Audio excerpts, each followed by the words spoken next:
Okay, here we are again for episode 2 of building this Peggle variant, I guess. So what we're gonna do is, and this one might not be as long. We're probably gonna set up our little peg behavior. So the other day, whenever I was working on this, I sat and thought, you know what? I'm going to make it sort of unique. It's not going to be peg sitting still and everything like that. So what we're going to do is we're actually going to make it, like I said, it's going to be super simple. This is procedural generation of games is something that can make it super simple on like the design and heavy lifting side. So you can make it to where the system does all the heavy lifting, and your design side doesn't need to be all that heavy. So what I mean by that is these pegs. First things first, I need to set up the behavior to make sure that they don't react the way like if they get hit more than once right now, they'll probably keep adding to the score over and over and over again. So if the same peg gets hit like 4 times, it's going to didn't change a thing since the last video, but now it's not working. Awesome. Didn't change a thing, but anyway, it would probably keep hitting the same peg over and over and over again to keep adding to the score, and I don't want that. I want it to hit once and that be the end of it. Let's see why this isn't working. If game ball active is false. Game ball active is false. Well, now it's working fine. But yeah, that's probably added multiple times there. Let's go ahead and test that. Do I have a score? There we go. Oops. Ah, come on. Hit the same one twice. There we go. Alright, so it is. Why in the world is it flashing? I'm going to have to figure out what that's doing eventually. But anyway, okay. So we want to keep that from happening. So basically what I'm going to do is I'm going to make basically a clone of this peg. We're going to go ahead and copy you. Peg copy 1. We're going to say peg dead. Alright, and it is basically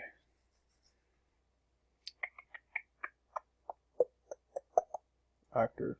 There we go. It would help if I get clicked on the right thing. Expand this. Yeah. We don't need to be movable, so we're gonna say.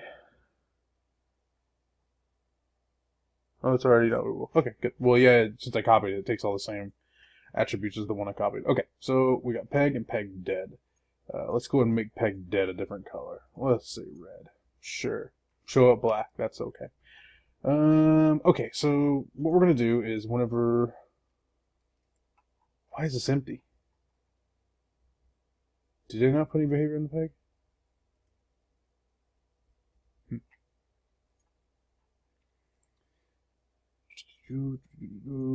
Trying to figure out where I put the score. And I talked about this in the last video. I don't know. Yeah, I put the race score in this. Okay, alright.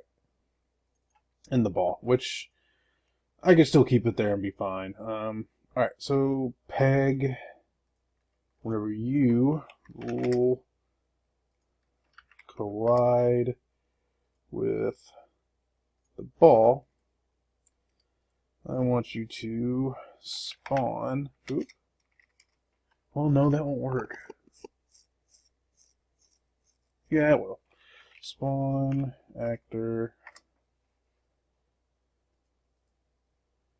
peg dead and destroy yourself. Okay.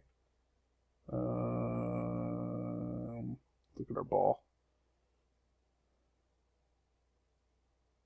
Jump speed, collision rules, ball activating. Where did I put the score increase?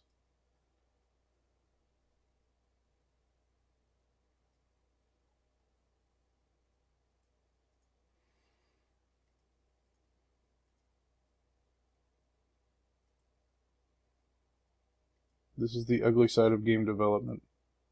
Not know that. Here it is. Race score. There we go. Why would I put under collision rules? That's not what it's supposed to be. Put this out here. There we go. Race score. Okay. Actor type peg. Okay, I was afraid that I had it under the actor tag pegs. Under actor type peg. That's good. That's what we want it to be. Let's see if it works. Actually, I'm gonna get rid of this thing. Boop, boop. Get out of here. All right. good shot. Okay, that's pretty much what we want it to be. That's good. Now, the bad part is like this needs to go away now. Like whenever the ball hits the bottom, like it can stick around during the round, but once it hits the bottom, we need it to go away. So what we're gonna do is we are going to make a rule in the ball. Gosh, I miss having a whole screen of backstage. It's so small, hard to work with. Okay, we're gonna make another boolean. Let's make another bool. And we're gonna name it ball landed. Okay. Sorry if that's loud. Scratch. Alright, so collision landed at bottom. Alright, we're gonna go ahead and change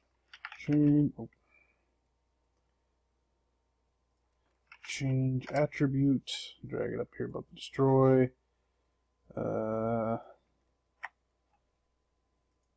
Change.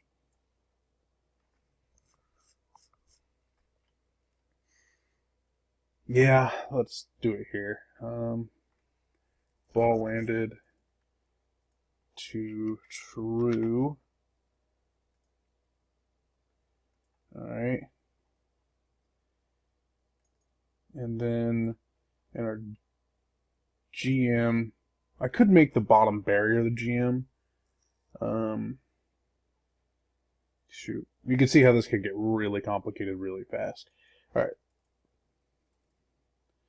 Let's say rule if the attribute game ball landed is true,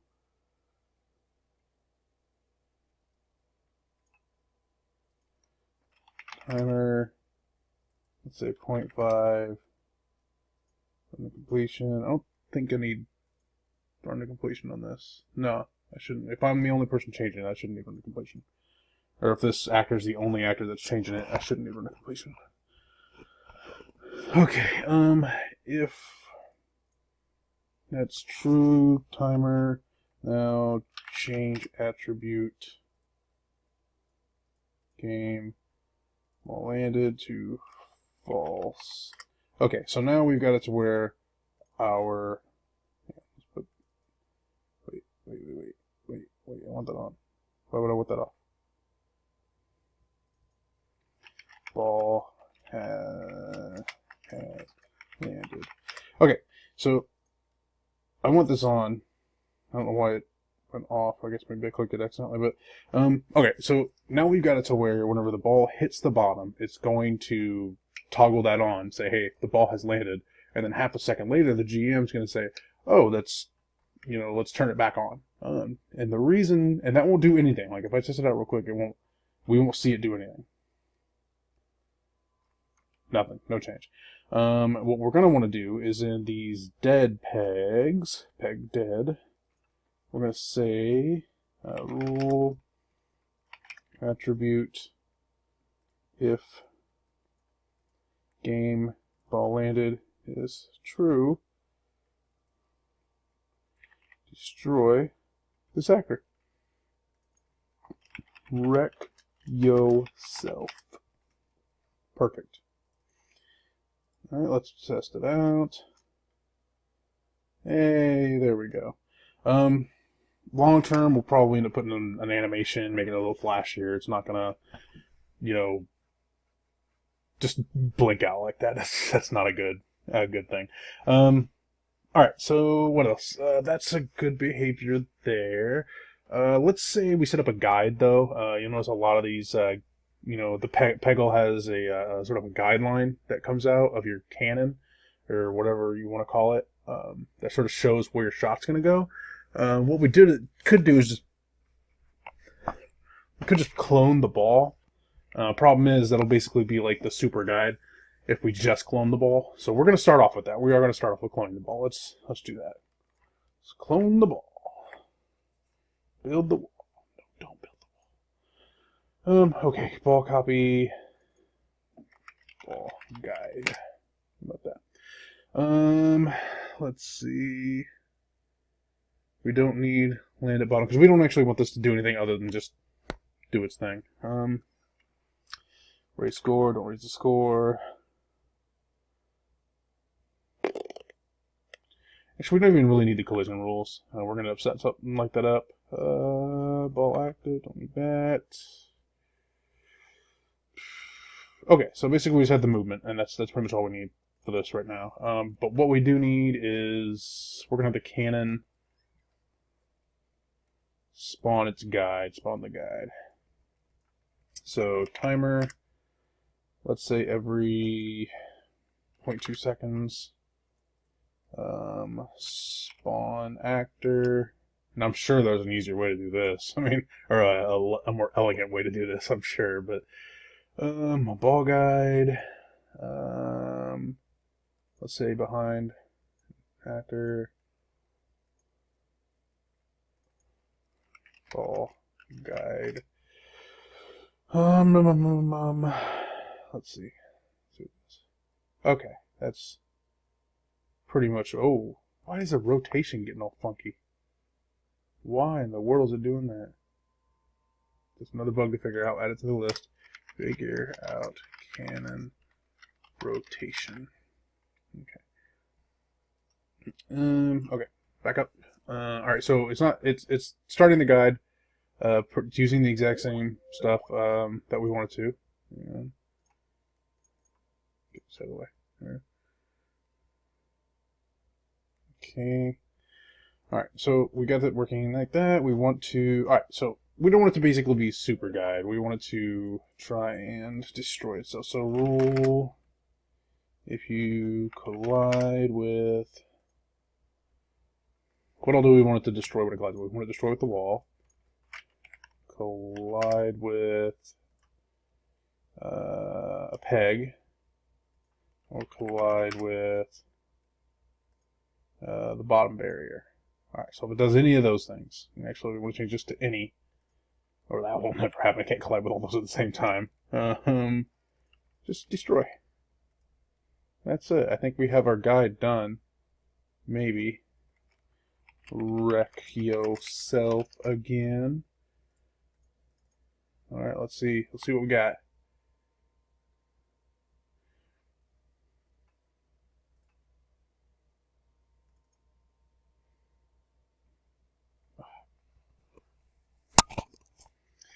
It's getting late. Put it in the wrong behavior. Put it in the cannon. I didn't put it in the ball. Yeah. Ball guide. Boom. There we go. Alright, now let's try it. Yeah, there we go. That's better. I'm going to make sure it deletes over there. Deletes over here. And alright, perfect. Alright, give me just a sec. I'll be right back. Okay, so we got our guide going.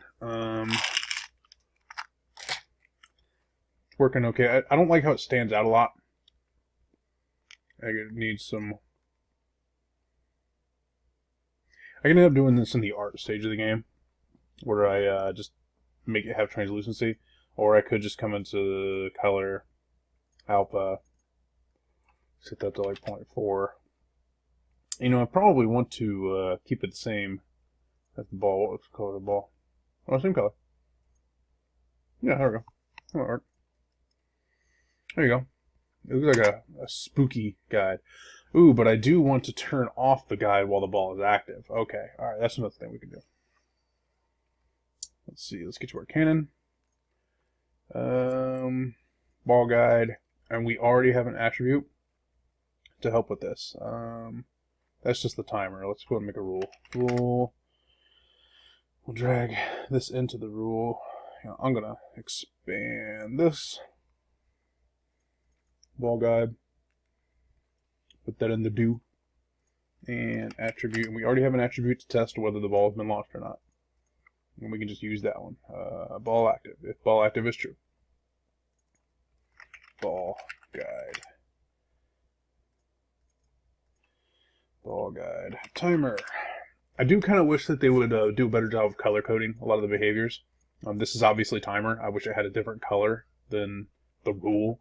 I feel like rules, timers, change attributes, basically everything should have its own sort of like basic color, so you can look at the block and decide, oh, that must be a timer. There's my timer. There's this. There's this. There's this. But it just unfortunately doesn't work like that.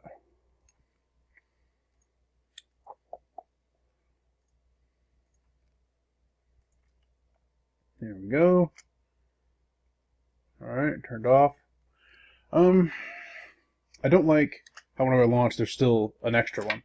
And when I push the button, you can still see there's one that goes. Like, yeah, you see there's one that still keeps going. So I'm gonna put. Sorry, I shouldn't do that. It's very rude. I shouldn't eat Tic Tacs while trying to talk. On recording. Okay, so let's go into our ball guide, and let's see, blah blah blah blah blah, or attribute. We'll just to see. It might look awkward for it to just pop out once this ball active is true. That might look really weird, but we're gonna give it a shot.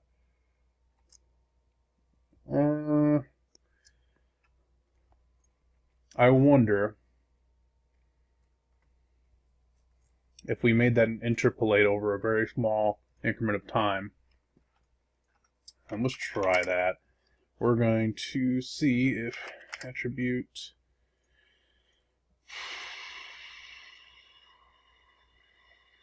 ball active is true. Let's get rid of that. Ball active is true. How about we interpolate our own alpha, ball guide, color, alpha to 0. Make it real fast, like 0.1. And then destroy after. Actually, we don't even need to destroy. It's going to be destroyed real fast, shortly after anyway. And it's not like it has any behavior other than destroying itself. Like, that's the only behavior it has. So I could do due diligence and put a timer there saying after 0.1, destroy yourself. But we don't really need that because it's going to be destroyed when it hits the bottom or the walls or the peg or something like that. It's not going to be any different. Into fade out. Let's see if this looks better.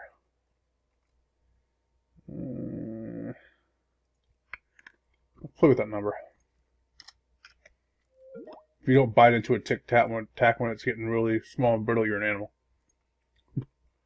Ooh, the mint ones too. Kind of intense. Ooh. Excuse me, it's like cocaine. Ah! I do like that a little better. I do like it fades out. It's like not as abrupt. Doesn't look as ugly. Okay, I like that. I like that a lot better. Give me a second. Okay. Alright, so we got the beginnings of a game here, kinda, a little bit. No, I've only got 4 pegs.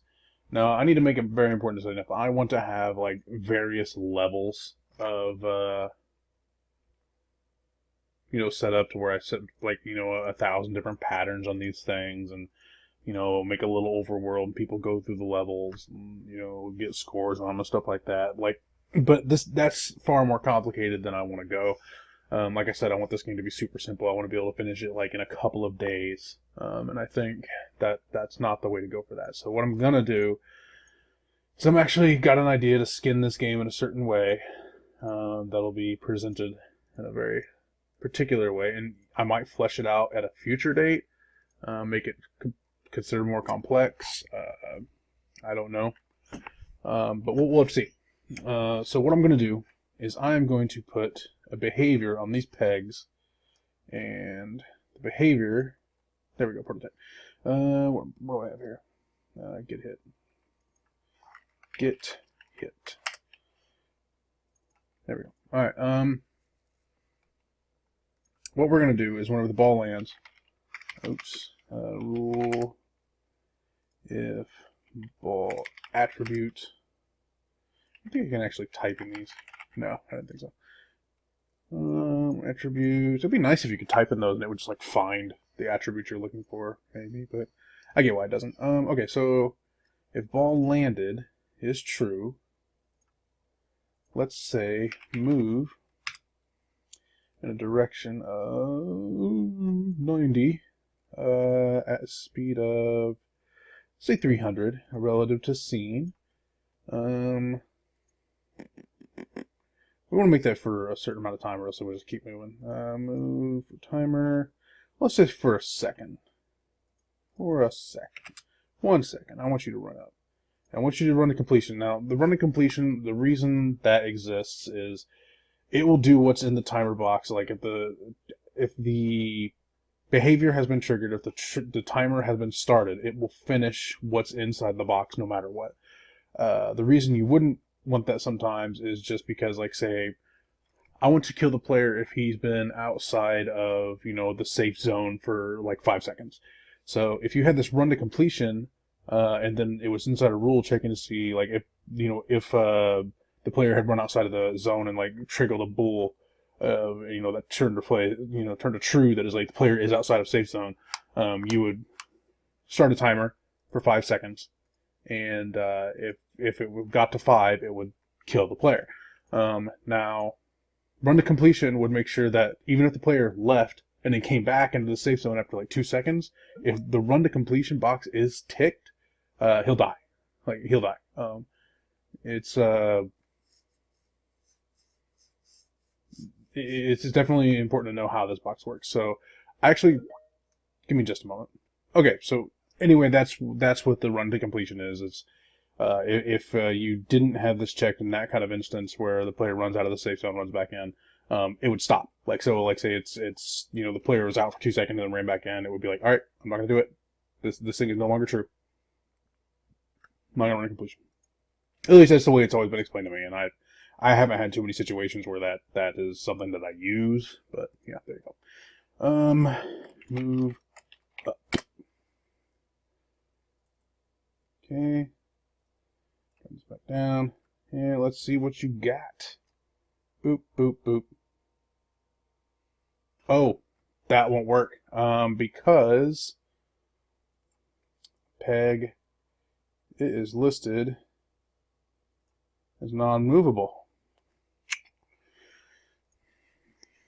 And I'll bet you when I hit them, they go bleep. Whoa, that's a bit extreme. All right.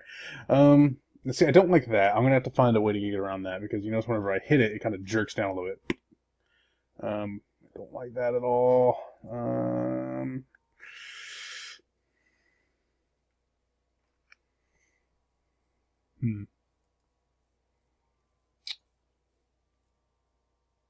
So the prank itself, shoot, yeah, it does need to be movable.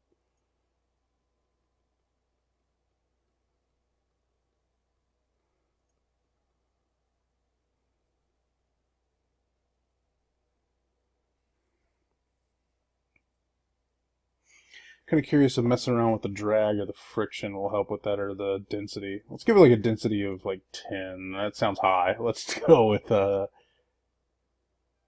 4. See if that does the trick. Good shot. Good shot. Still moves a little bit. Let's go in. Let's use the 10. Let's live dangerously, and then save. All right. So let's say, all right, we should be hitting right on top of that. It still moves a little. There's got to be like a flag or something that keeps. I wonder if I'm. Let's hang on. Let's see, get hit. Change attribute. Attributes peg. I wonder if that's in. Yeah, movable. I can change that. Okay. Let's turn off movable. And then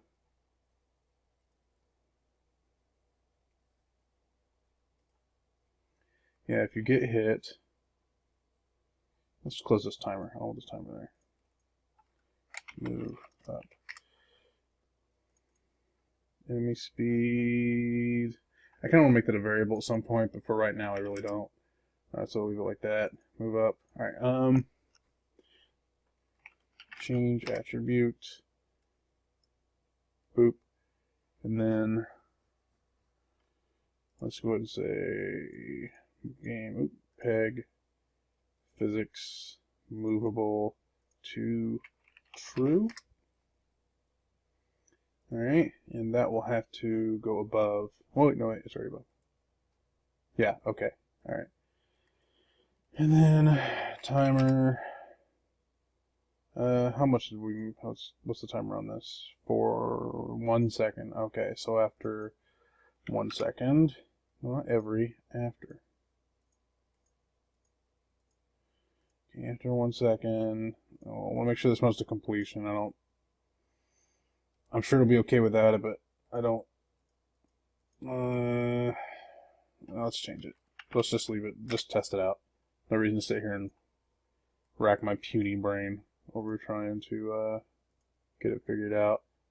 Movable to false. Alright. Let's save and give it a shot. Dupe. It doesn't look like it moved. Didn't move there either. Okay, let's see. Prototype, get hit.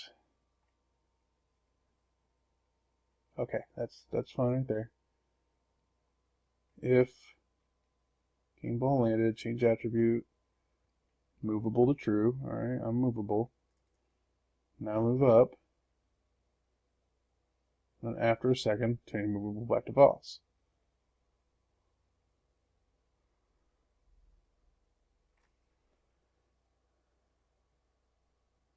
Huh.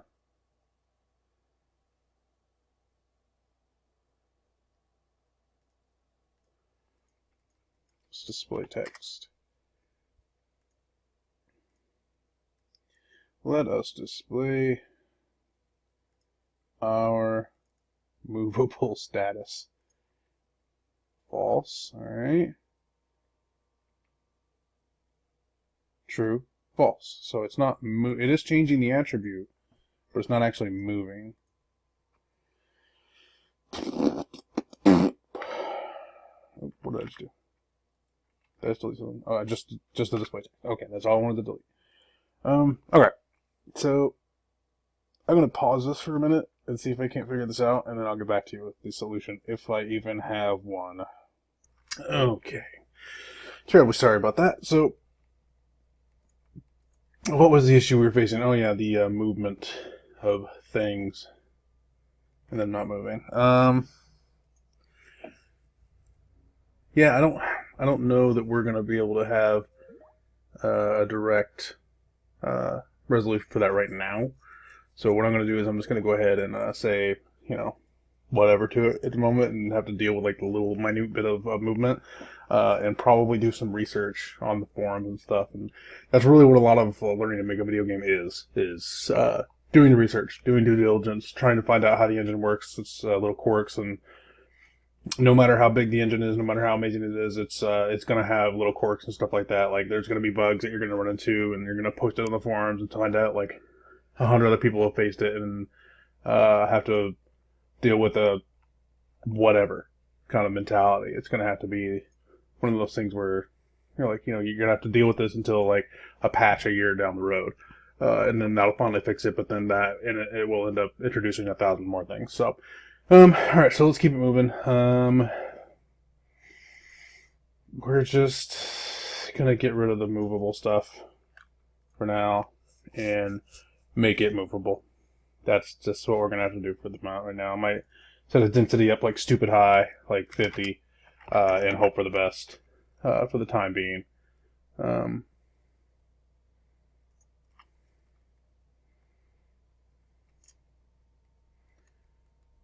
Okay. Yeah, it's just got to be it for now. Okay, so now we've got that done. What's the point of these guys moving up now? I'm going to say that we're going to put a barrier up at the top. Let's say a top barrier. Where do I put it? Oh yeah, there it is. Top barrier. And we're going to drag it into the scene. We're going to put it way up here. Let's see right here.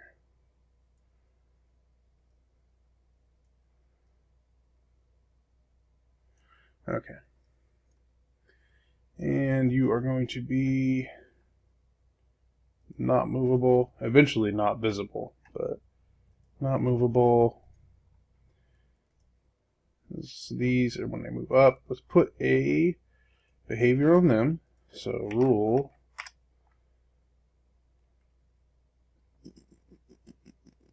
that's one of the things of Game Salad, and I don't know if there's some kind of hidden thing somewhere that I'm missing. Another system you can call function. So if right now there's going to be two different ways for the player to have game over. One, they run out of balls, or two, one of these things reaches the top of the screen. One of these things reaching the top of the screen, I could just, like in another system, I would be able to just call a function, make a function called game over. It does the same thing every time. And then no matter how many failure states that I have, I can always just call that function, say game over. And it reacts the same way. I could probably put all of that behavior into an actor. And whenever I want to process game over, I just spawn that actor. And it processes the game over.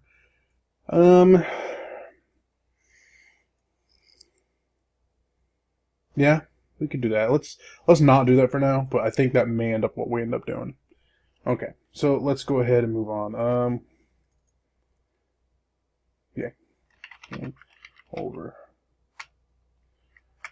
Reached top. Alright.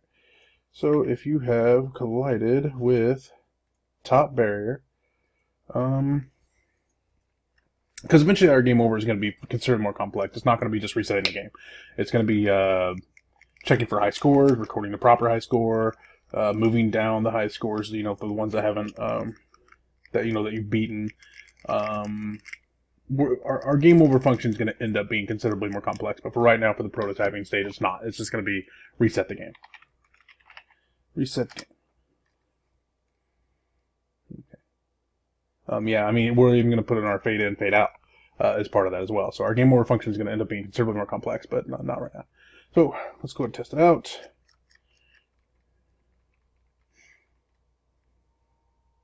And that's kind of a bug I'm going to have to face right there, because I'm going to have to put a timer to make sure.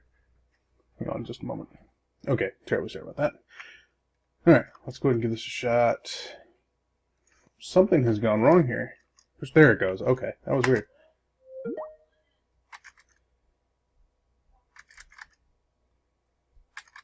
Go ahead and keep it going. I probably should have, for testing purposes, made it a little faster. Come on. Come on. Alright, cool. Yeah, it seems to have worked. I feel like that's probably a pretty good place to stop for tonight. Yeah, thanks for watching. If you guys have any questions or suggestions of things that you would like to see, or mechanics that you don't know how to do that I might know how to do, probably not. And you know, we'll try to put them in. I've got a vision for this game right now that's going to be super simple. Again, I don't want to make it too complicated, or else it would never get done. Yeah, thanks for watching, and see you next time.